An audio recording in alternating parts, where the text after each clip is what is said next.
What is going on, everyone? Tenha here, and in this video we're going to be talking about Layla. I can see that Genshin Impact had been trying their best to make the characters look appealing, and she looks kind of premium to me. Anyways, let me tell you about how I built my Layla. So as we have all seen from the previous demo video, we know that she is going to be a shielder. So for those of you guys who doesn't know anything about Layla, I will make it really short for you. After she uses E, she creates a shield.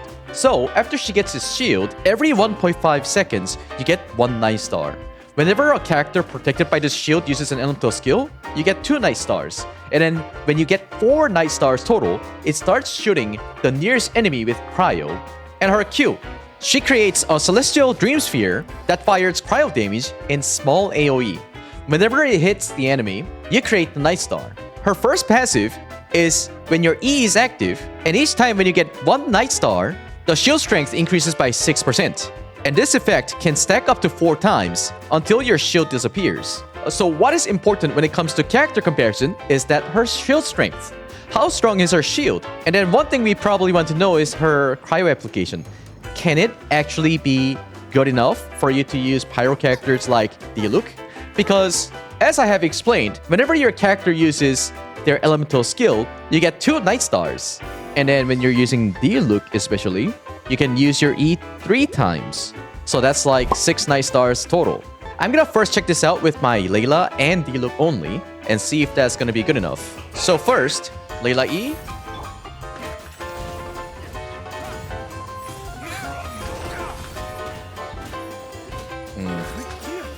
Okay, let me try this again. Use E. Q. Let's see if that actually helps. And obviously there's more cryo applications, so that is okay. I see a lot of reverse melt from Layla's skill, which is like basically no damage, right? I'm not really surprised with the result. Her shield is actually not that bad. However, is that still really worth it? Because compared to Zhongli, she doesn't get that incentive of having the shield up. Yeah, you can do some cryo homing missiles, but how good is that, right? Because it's not like her Q has some CCs where, like, compared to Zhongli, where you can petrify the opponents and do stuff, or besides the small cryo application, it's not like the shield itself has like a res reduction or anything like that. And then also, I forgot to tell you, her best in slot weapon as a support, as a shielder, is going to be the Key of Kaj Nisu.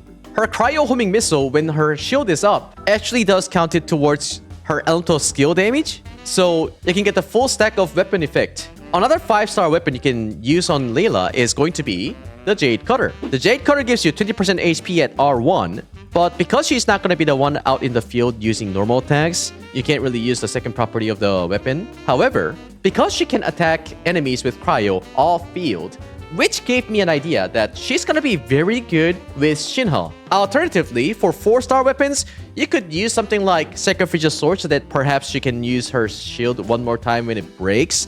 However, honestly, from all those 4-star weapon options, I don't think anything is good for her. So in the next showcase, we're gonna be using Jade Cutter R1 and try to see if she's gonna be good in Shinha team. I think we're on a maximum copium level where we want to use her as a DPS, but it is what it is. Let's go ahead and find out.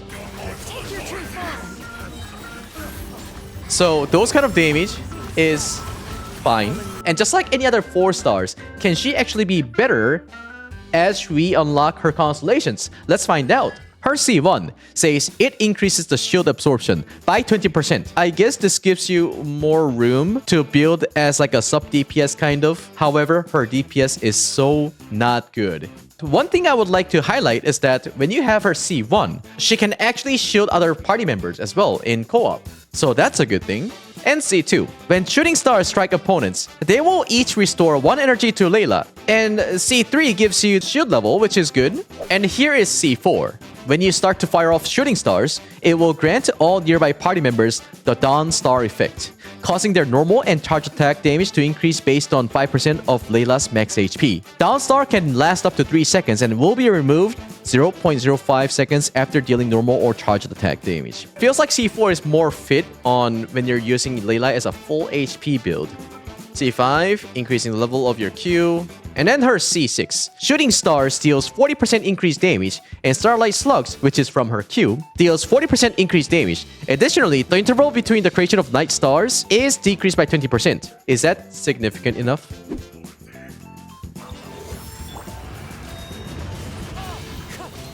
Everybody stand back, my guiding star.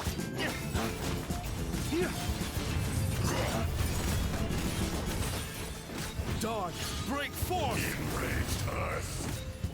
I can die happy now. I think I've seen 120k damage from the melt, and everything else was just pyro and reverse melt. Guys, I'm sorry to tell you, but Layla isn't good at the moment, and I have a feeling that she's never gonna be good. Just like Thoma, people start using Thoma because of, you know, Nahida now. All those dead characters can be used now. Like Cookie was very bad, but after Dendro came out, people started using her in a Hyper Bloom team. However, Layla is Cryo, so the only way we can probably use her is by using her in Shinha team, which we can probably use Kokomi out in the field finally and use her Q. So before we wrap up this video, we can perhaps showcase the last team that I have suggested.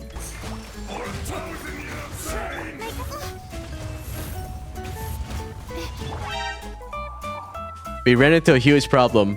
If we build Layla as a DPS sort of, her shield is not going to last so long to a point where we can do this properly. In terms of shielder, let's make a quick tier list so that we can understand this better. Zhongli is still the best shielder in the game.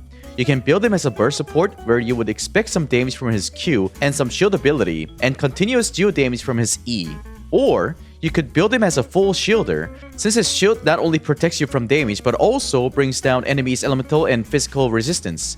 He is still the S tier. Diona is the next best shielder. She can have shield up and can be immediately swapped out, allowing you to do quick rotation, because she shoots multiple missiles, allowing you to reset your E skill almost all the time if you're using Sacrificial, or almost guarantee a particle since you hit so many times, or continuously create extra particles from her burst skill as well. She can be used in many teams and be built as a full shielder and a healer. Not to mention that she also does a lot of damage when you pair her up with Shinha. Her C6 also gives you 200 EM, so that's another thing you can think of. If Zhongli did not exist, she would have been the S tier. Now there's Thoma. He provided good shield and became like a little substitute for Zhongli when you're using Hu Tao. For a dumb whale like me, Zhongli C6 would heal Hu Tao, which is not what you really want to do. However, because Thoma came out, I was able to use Hu Tao without worrying about getting healed, so I would say for a specific use, he is okay. Dendro also helped him become more useful as his Q skill allows you to do pyro attacks off field. In terms of damage, there is no damage. However, when he's just being used to apply pyro onto Cs to create burgeon reaction, I would also approve that. So, I would say he's a B tier since there's Diona that is also 4-star. Now, Layla's shield is actually pretty thick with full HP build to be honest, and also applies cryo off-field periodically. However, her cryo application is not good enough to a point where you can just go ham with pyro characters. With the help of Kazuha Q, she can apply just enough pyro for Diluc to melt when he's not infused with pyro, which means, in terms of cryo application, she's not that great. When you build her to do some damage by going for HP, cryo, and crit, she still doesn't do enough damage, and you have to dodge to keep her shield up because her shield becomes paper thin. However, I can tell you that Layla is super hard to use right now, and she is not recommended. Congratulations, Layla. You've got yourself your own tier list along with Amber, Sayu, and Aloy. Thank you so much for watching this video, and if there's any way I can make use of Layla in any other team, please let me know in the comment section. Thank you so much. I'll see you guys in the next one. Adios.